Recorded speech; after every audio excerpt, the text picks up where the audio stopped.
Hello guys, welcome back to our channel Mr Mrs Pandit. So कुछ दिन पहले तालिबान और अफगानिस्तान का कॉन्फ्लिक्ट चल रहा था। अब वो कॉन्फ्लिक्ट नहीं रहा, तालिबान रूल करने लगा अफगानिस्तान के एक्वायर कर ऊपर। लिया, हाँ। यस, एक्वायर कर लिया। सो कॉन्फ्लिक्ट क्या था, हम चलिए जानते हैं खान सर के वीडियो के थ्रू। कॉन्फ्लिक्ट के बारे में एक्चुअली बहुत न्यूज़ में एंड न्यूज़पेपर बोलिए या फिर जो भी न्यूज़ रिपोर्टिंग प्लेटफॉर्म्स है उस सब से पता चल रहा है, लेकिन हम जानना चाहते हैं कि खान सर का इसमें क्या भूमिका है, मतलब वो क्या बोलना चाहते हैं and उनको ज़्यादा पता होगा ये सब चीज़ के बारे में। तो वो थोड़ा चलिए रिसर्च और देखते करके हैं। आते हैं। हाँ, ये चीज़ के बारे में मतलब बहुत ही हेवी टॉपिक है, लेकिन हमें बहुत अच्छा लगता है ऐसा इन्फॉर्मेटिव वीडियो कभी कभार करना हमारे चैनल में, क्योंकि हमारा चैनल में हम ये बरकरार रखना चाहते हैं कि सारा टाइप का इन्फॉर्मेशन हमारे चैनल पे मिले। Okay, apart from reaction videos also, जो इन्फॉर्मेशन जरूरी हो सबके लिए वो भी हम अवेलेबल करें। तो चलिए शुरू करते हैं, देखते हैं ये वीडियो, उसके बाद बात करेंगे और इस चीज़ के ऊपर। तो चलिए शुरू करते हैं। अगर आप हमारे चैनल पे नए हैं तो please subscribe our channel guys and also please click on the notification bell. Yes, and also please follow us on Instagram. तो चलो शुरू करते हैं। जब से यूएन सिक्योरिटी काउंसिल की अध्यक्षता मिली है वो क्या क्या स्टेप आगे बढ़ा है और सेंट्रल एशिया में पीस को लेके क्या आगे इंप्रूवमेंट हुआ है, इसको हम समझते हैं। ये इंटरनेशनल रिलेशन में एक बहुत इंपॉर्टेंट रोल करेगा। देखिए, यूएन जो होता है, यूनाइटेड नेशन ऑर्गेनाइजेशन, जब प्रथम विश्व युद्ध खत्म हुआ था तो रोकने के लिए बनाया गया था लीग ऑफ नेशन। उसने कहा था कि हम द्वितीय विश्व युद्ध नहीं होने देंगे। और जब द्वितीय विश्व युद्ध हो गया तो लीग ऑफ नेशन खत्म हो गया। तो लीग ऑफ नेशन के बाद अब बना यूनाइटेड नेशन ऑर्गेनाइजेशन, यूएनओ। इसका कहना है कि हम थर्ड वर्ल्ड वॉर नहीं होने देंगे। जिस दिन थर्ड वर्ल्ड वॉर हुआ यूएनओ भी खत्म ही हो जाएगा। तो यूएनओ के टोटल 6 अंग होते हैं। ये क्वेश्चन हमेशा एग्जाम में पूछता है, 6 अंग होते हैं। यूएनओ पे चर्चा कभी और करेंगे, अभी मेन सिक्योरिटी काउंसिल को देखते हैं। यूएनओ में 193 सदस्य में से सबसे जो नवीनतम सदस्य है वो दक्षिणी सूडान है। यूएनओ का जो सबसे बड़ा अंग होता है वो जनरल असेंबली होता है। इसमें टोटल सदस्य जाते हैं मीटिंग में भाग लेने। सितंबर महीने में इसकी मीटिंग होती है। मोदी जी भी जाते हैं, हर देश के राष्ट्राध्यक्ष इसमें जाते हैं। इसे पूरे विश्व का लघु संसद, छोटा संसद कहा जाता है।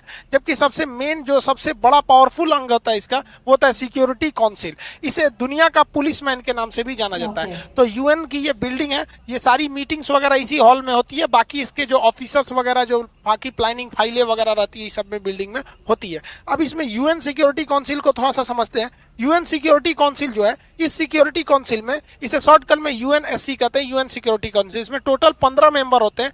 10 जो होते हैं टेम्पररी होते हैं, अस्थायी, और 5 जो होते हैं अस्थायी होते हैं, यानी परमानेंट होते हैं। जो 10 टेम्पररी होते हैं उनका कार्यकाल जो होता है वो केवल 2 साल का होता है। 10 साल पहले भारत भी था, अभी भारत भी इसका सदस्य है 2 साल के लिए, 2021-2022। उसके बाद फिर किसी और को मिल जाएगा।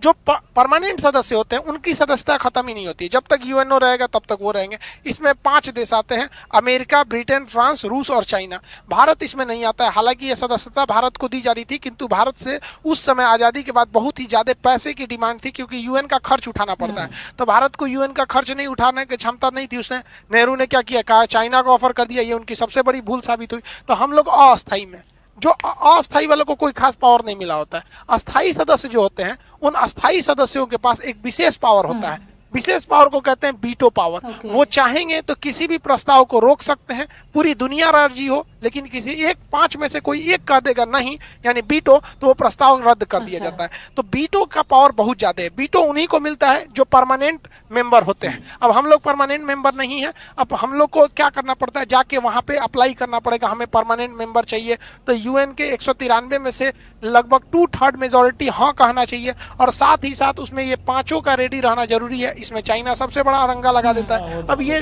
वीटो पावर इतना पावरफुल होता है कि आप खुद सोचिए कि यूएनएससी जो है, यूएनएससी, ये सद्दाम हुसैन पर सैंक्शन लगा दिया, गद्दाफी पर क्या लगाया था, सैंक्शन लगाया था, बहुत सारा कार्रवाई किया था।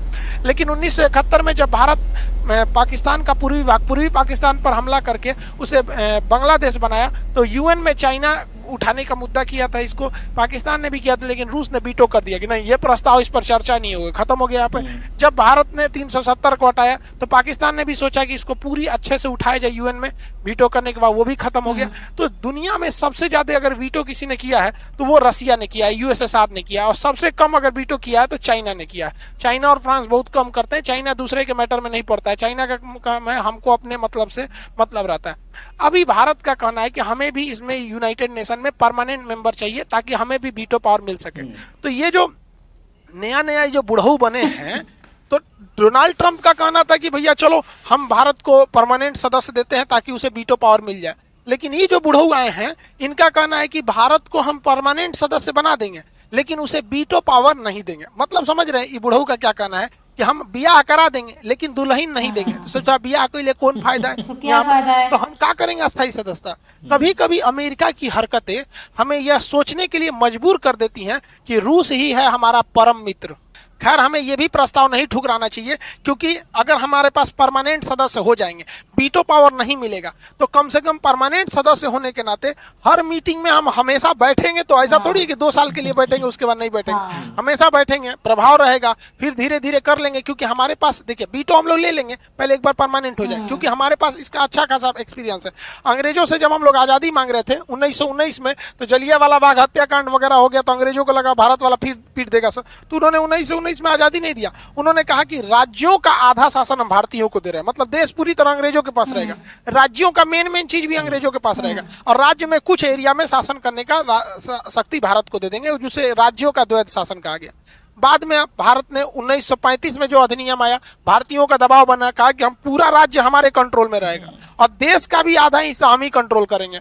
तो धीरे धीरे 1935 में पूरा राज्य भारत के कंट्रोल में आ गया। भारत शासन अधिनियम द्वारा राज्यों को राज्यों में पूरी तरह से स्वायत्तता यानी डोमिनेंस दे दिया गया, और केंद्र में भी आधा शासन भारतीयों ने कर लिया। और उसके बाद जब 15 अगस्त 1947 आया, तो पूरा भारत कब्जा हो गया यहाँ पर, तो हम लोग का वापस ले लिए, उन लोगों को भगा दिए। तो धीरे धीरे ये हो जाएगा, तो हमें ये भी प्रस्ताव नहीं ठुकराना चाहिए यूएन का। अभी क्या है कि हम लोग उसके यूएनएससी के अध्यक्ष बने हुए हैं। अब ध्यान से समझिए, यूएनएससी जो होता है ये 15 सदस्य होते हैं, तो इसमें 15 सदस्य में से अल्फाबेट के हिसाब से, अल्फाबेटिक यानी वर्णमाला के हिसाब से क्या बनाया जाता है, अध्यक्ष बनाया जाता है यूएन सिक्योरिटी काउंसिल का। ये 15 रहते हैं, लेकिन इस मीटिंग का हेड कौन रहेगा, 1 महीना के लिए बनाया जाता है। उस हेड का इतना पावर रहता है ना कि वो मुद्दों को डिसाइड करता है कि ये मुद्दा उठने देंगे कि नहीं उठने देंगे। अब भाई मुद्दे नहीं उठेगा तो आप वीटो क्या कीजिएगा, तो मुद्दा उठेगा कि नहीं उठेगा ये डिसाइड करता है यूएन सिक्योरिटी काउंसिल का अध्यक्ष। तो इस बार अगस्त महीने की अध्यक्षता भारत को मिली है। अब ये केवल 1 महीने के लिए होती है।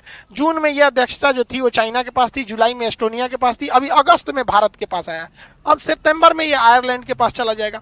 अब इस अध्यक्षता का कितना बड़ा फायदा होता है ऐसे ही समझिए, जब 2019 में भारत ने 370 को हटाया था, तो पाकिस्तान यूएन में चला गया सिक्योरिटी काउंसिल में। अब चूंकि डिक्सन आयोग और सिक्योरिटी काउंसिल के पास ये मामला अधीन है, अब उस पर कुछ विचार होता, हो सकता है यूएन ऑर्डर कर देता कि आप 370 नहीं हटा सकते, या कुछ भी हो सकता था, always ready for worse condition. तो ये भैया आप किसके पास जाइएगा, इन 15 में से आपको सबसे पहले अध्यक्ष के पास जाना पड़ेगा, जो 1 महीने के लिए प्रेसिडेंट बनता है, जो चीफ बनता है उसका, कि भैया ये मुद्दा उठाइए तब चर्चा करेंगे। पोलैंड ने कहा भाग ससुरा, हमको नहीं पता कश्मीर उश्मीर का मैटर, तुम लोग हटाओ। मुद्दे नहीं उठने दिया, पाकिस्तान खिसिया नहीं, बिल्ली खंबा नोचे। अब भारत के लिए समझिए क्या है कि भारत अगस्त 2020 में, अभी 21 में, अभी तो अध्यक्ष है, फिर हम लोग को अध्यक्षता मिलने वाला है दिसंबर 2022 में। यानी अधूरा काम अभी निपटा देते हैं, अभी देखते हैं क्या क्या काम हुआ है, और एक काम आगे निपटा देंगे। अब सोचिए हम लोग टेम्पोररी 1 महीना के लिए हो रहे हैं, तो कितना पावर है, जिसके पास वीटो पावर परमानेंट होगा उसके पास कितना पावर रहता होगा। हालांकि इसी साथ ही हम लोग 1 महीना के लिए यहाँ अध्यक्ष भी हैं और अस्थायी सदस्य भी हैं हम, क्योंकि ये जो होता है अस्थायी सदस्य, इसकी सदस्यता 2 साल के लिए होती है। तो इसी साल हम लोग बने हैं 2021 से 22, 2 साल तक हम लोग रहेंगे। तो अभी हम लोग तो इसमें अस्थायी सदस्य भी रहने वाले हैं, तो ये हम लोग के लिए फायदेमंद है। लेकिन हम लोग को परमानेंट सदस्यता के साथ साथ वीटो रहना जरूरी है, ताकि देश हम लोग का इंटरनेशनल लेवल पर एक मजबूत स्थिति में आ सके। जैसे भारत को 1 महीना के लिए सदस्यता मिली, अफगानिस्तान के मैटर को लेकर चाइना और पाकिस्तान एग्रेसिव हो रहे हैं, क्योंकि वो भारत को घेरना चाहते हैं। तो यूएन में भारत सरकार ने क्या किया, मुद्दा उठा दिया कि अफगानिस्तान का मामला, अफगानिस्तान का जैसे मामला उठाया, तो भारत अध्यक्ष है, खुल के बोल नहीं सकता है, क्योंकि अध्यक्ष को सबको लेके चलना पड़ता है। तो बाकी कसर पूरा कर दिया अशरफ गनी ने।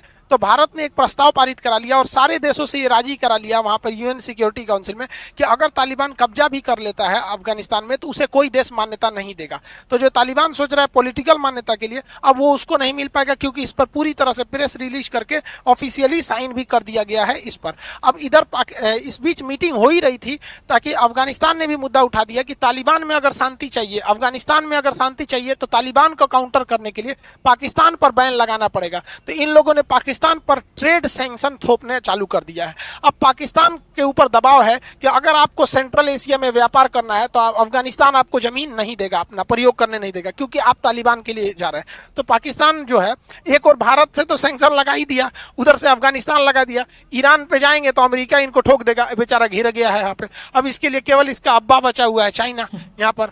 तालिबान वालों के लिए कोई विकास मायने नहीं रखता है, कोई इनके लिए संविधान मायने नहीं रखता है, ये जिंदा रहने कोई विकास समझते हैं। इन्हें क्या लगता है, एक बंदूक है, राइफल है, किसी को मार देंगे हम सबको हरा देंगे। अरे यार, नंगा से पूरी दुनिया डरती है। रीजन क्या है, ना तुमको कोई पेटेंट कराना है, ना तुम्हें स्कूल बनाना है, ना तुम्हारा कोई अंतरिक्ष प्रोग्राम चल रहा है, ना तुम्हें कोरोना की वैक्सीन बनानी है, कुछ करना नहीं है। बस एक जगह मट्टी का घर रहेगा, पत्थर रखोगे, बंदूक लेके भाजोगे, हाँ हमारा डेवलप है, हमने अमेरिका को हरा दिया, हमने इसको हरा दिया। रे बैल कहीं का, कोई लड़ेगा काहे लिए तुमसे? कोई मतलब है तुमको लड़ने का? कोई मतलब नहीं है। वहां दूसरे धर्म के लोगों को जीने मत दो। बताइए, वहां थाला साहिब गुरुद्वारा था।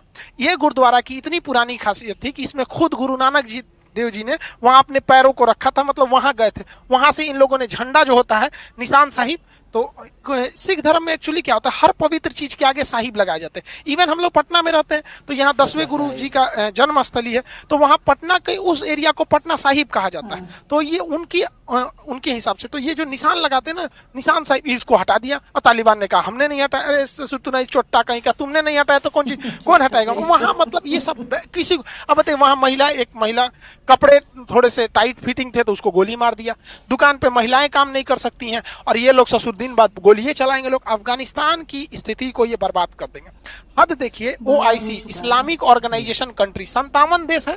इनका कहना है कि मुसलमानों की भलाई के लिए काम कर रहे हैं। अब जरा सोचिए कि क्या तालिबान आ जाएगा तो वहां डेवलप होगा? ओके, सो ये वाला पार्ट 1 था। इसमें पूरा भी इंफॉर्मेशन नहीं है, और नेक्स्ट हम लोग देखेंगे इंफॉर्मेशन नेक्स्ट वीडियोज में, क्योंकि ये बहुत बड़ा है, तो एक साथ करना थोड़ा मुश्किल है अभी के लिए। तो हम इसमें बस बताया जहाँ वो बात उठा कि एक्वायर करने के परिस्थिति जो आया, राइट, मतलब तालिबान अफगानिस्तान के ऊपर जो अपना एक्वायर करने के लिए बातचीत किए, मतलब तालिबान अभी कैसा है, क्या है, क्या कर रहा, अभी तो हल्का फुल्का ओवरव्यू मिला, और उसके साथ साथ UNSC के बारे में भी हम जान पाए। वो इन्फॉर्मेशन अच्छा था, वो सारा चीज हम लोग जान पाए। इंडिया के पास जो नहीं है, मुझे सही बताऊं, मुझे नहीं पता था ये, इसी के थ्रू मुझे पता चला। और न्यूज में हम लोग देखते हैं बहुत सारा UNSC के मतलब जो भी मुख्य स्थान है, उसमें मुझे लगता है कि भारत का जगह होना चाहिए, क्योंकि जो वेटो का ये बोले ना कि मेन जो पावर है, मेन जो चीज के बारे में पावर आ जाता है हाथ में, डिसीजन लेने का जो पावर है वो इंडिया के पास नहीं है, क्योंकि वो अस्थायी है। अभी 10 स्थान है, उसमें इंडिया हर बार चाइना आके अरंगा लड़ा देते हैं। तो अभी बोल रहे हैं कि कम से कम एक बार मिल जाए, मतलब स्थायी स्थान मिल जाए, उसके बाद वेटो मिल जाएगा। जैसे वो बोले कि 1919 में जालियनवाला बाग हुआ था, उसके बाद 1935 में पूरा राज्य के ऊपर एक मिला, हमें ग्रिप मिला, ये सब मुझे नहीं मिला। मतलब ये खान सर का खासियत है कि एक चीज को पकड़ के दूसरे चीज के साथ वो लिंक करके उनका भी इंफॉर्मेशन बता देते हैं। ये बहुत अच्छा लगता है। ये बहुत सारे वीडियोस में हम देखे हैं। इसमें भी आप देखिए कि UNSC के बारे में भी बता रहे थे, ये एक दूसरा टॉपिक है, और इसके थ्रू ही वो बता दिए कि 1919 और 1935 का जो इंडिया का क्या कंडीशन था, कैसा था, कैसे वो कैप्चर किए, वो सब चीज वो बताए कि कैसे कैसे हुआ, किए थे, राइट। वो सब चीज हम लोग जान पाए। उसके साथ साथ अभी तालिबान का जो था वो अभी स्टार्ट हुआ है। अभी लगता है नेक्स्ट वीडियो में तालिबान कैसे पूरा तालिबान के ऊपर होगा, कैसे क्या हुआ, क्या नहीं हुआ। तो जो अभी न्यूज़ में चल रहा है ये सब, जो रिसेंटली एक न्यूज़ हम देखे ना, जहाँ पे वो प्लेन से बॉडीज गिर रहे हैं, मतलब वो लोग जिंदा आदमी गिर रहे थे, तो तालिबान कैप्चर कर लिया। उसके बाद वो लोग सोच रहे थे कि कम से कम इस अफगानिस्तान से निकल जाए, लेकिन मतलब इतना खराब हालत है कि वैसे तो जा नहीं सकते। लोग जैसे बस में चढ़ते हैं ना, वैसे वो लोग चढ़ रहे हैं। मतलब ये इम्पॉसिबल है, वो लोग खुद भी जानते हैं। वो लोग सोचे कि उनके हाथों से मरने से अच्छा है कि हम ऐसे ही मरे। मतलब ये बहुत ही दर्दनाक है, एंड सोच के भी ना, मतलब अंदर कैसे टाइप का एक हो रहा है गाइस, मतलब थ्रिल आ रहा है। एंड हम सोच रहे हैं कि ऐसे सिचुएशन भी देखने को मिल रहा है पूरा दुनिया को, और दुनिया कुछ कर भी नहीं सकता। मतलब चुपचाप दुनिया देख रहे हैं कि ऐसा हो रहा है। और अभी के टाइम में मैं देखा हूँ कि मतलब बहुत लोग, पहले कुछ और भी होता था तो बहुत सारे तरफ से लोग बात उठाने लगते थे। अभी सब चुप है, फेसबुक में उतना नहीं आता, कोई उतना कुछ बोलता नहीं है, सब डरते हैं। यहाँ भी तो मोस्टली जो भी है अफगान के लोकलाइज्ड, वो सारे मुस्लिम ही है, मोस्ट ऑफ द इनहैबिटेंट्स, हाँ वो मुस्लिम है। लेकिन मुस्लिम लोग भी मुस्लिम के ऊपर अत्याचार कर रहे हैं, राइट। उनको किसी का बाल वाल काट दे रहे थे, मुंह में काली पोत दे रहे थे, मतलब ये कोई बात हुई? ये क्या है? मतलब ह्यूमैनिटी नाम की कोई चीज ही नहीं इन लोगों के लिए ह्यूमैनिटी नहीं है, मुस्लिम हो, हिंदू हो, जो भी हो, कुछ भी हो, इन लोगों के लिए ह्यूमैनिटी नहीं है। ये बोले ना खान सर कि ये छोटा सा टोकरी टाइप का घर में रहते हैं और बंदूक राइफल लेके, वही मेरा एकदम, मैं यही मेरा जिंदगी है कि मैं लोगों के सामने मार के मैं एकदम देवता बन के फिर रहा हूँ। ये कोई लाइफ है? ऐसे टाइप का नहीं होता है। विमेन एम्पावरमेंट कुछ है नहीं, जीरो। वो लोग को मतलब अभी हम लोग देख रहे थे ना, वो लोग जितना भी पोस्टर वोस्टर है सब ब्लैक पेंट से पेंट करते जा रहे हैं। विमेन नाम का कोई चीज ही नहीं रखना चाहते वो लोग। लेकिन वो भी तो किसी की माँ के कोख से ही पैदा हुए हैं। हाँ, बस उतना ही पर उन लोग का कनेक्शन बस उतना ही कि हाँ मैं वो तो किए हैं, वो उनका जिम्मेदारी है, वो इसीलिए मुझे पैदा किए, दैट्स इट। पैदा किए, बस हो गया। मतलब ये सब चीज बारे में जितना बात करेंगे ना उतना ज्यादा बात उठेगा, लेकिन क्या बताए, मतलब खराब लगता है, बहुत ज्यादा खराब लगता है as a citizen, as a normal citizen, adult citizen. ये बहुत ही शर्मनाक चीज है। हम बता रहे हैं एज अ ह्यूमैनिटी भी बोलिए, सब कुछ चीज के बारे में। और अभी कहा गया सब कोई ट्वीट करता था ना, सब कोई ट्वीट करता था, इंस्टाग्राम में इधर उधर पोस्ट करता था, कुछ भी हुआ। अभी सब कहाँ है? सब कोई चुप है। अब कोई मुझे आज तक मैं देखा नहीं कहीं पोस्ट कोई भी सेव अफगानिस्तान बोल करके। नहीं, मैं तो देखी, वो ट्रेंडिंग पे हुआ भी नहीं, ट्रेंडिंग पे आया नहीं। और भी किसी चीज के लिए होता था एकदम तुरंत हैशटैग एकदम स्टार्ट हो जाता है, ये हैशटैग वो हैशटैग, मतलब पता नहीं कितने सारे हैशटैग। सो ये रहा आज का वीडियो एंड आगे हम लोग जानेंगे क्या है क्या नहीं। मेनली नेक्स्ट पार्ट में पता चलेगा कि इसका एक्चुअल जो कॉन्फ्लिक्ट है वो क्या है क्या नहीं, और ज़्यादा डिटेल नॉलेज हमको मिलेगा। एंड बस ये रहा आज का वीडियो। एक्चुअली बहुत इमोशनल मुद्दा है, इमोशनल टॉपिक है बात करने के लिए। एंड रियली मतलब हम ये जो बात कर रहे हैं ना, हम अंदर से ही इतना भारी महसूस कर रहे हैं, इतना खराब फील हो रहा है कि ऐसे भी दिन देखने को मिलता है लोगों को, राइट। कब क्या दिन आप देख रहे हो, कोई अचानक बता नहीं सकता। अचानक से अगर ये आ जाए, सब अच्छा से स्टैब्लिश है, सब चीज अच्छा से चल रहा है, अचानक से आपके घर छिन जाए तो कैसा फील होगा? रोड पे आ जाओगे, रोड पे भी क्या, पूरा सिटी से, पूरा कंट्री से अगर बाहर होने का नौबत आ जाएगा तो कैसा फील होगा? अंदाजा भी नहीं लगा सकते कितना दुख का सिचुएशन अभी है। ओके, सो बस ये रहा आज का वीडियो। अगर आपको हमारा रिएक्शन पसंद आता है तो प्लीज़ हमारे चैनल को सब्सक्राइब किए बगैर बिल्कुल ना जाइए। ये वीडियो पे लाइक बटन क्लिक करके लाइक कर दीजिए एंड शेयर कर दीजिए अपने दोस्तों के साथ, फैमिली के साथ। फिर मिलते हैं कोई नेक्स्ट वीडियो के साथ, तब तक के लिए बाय।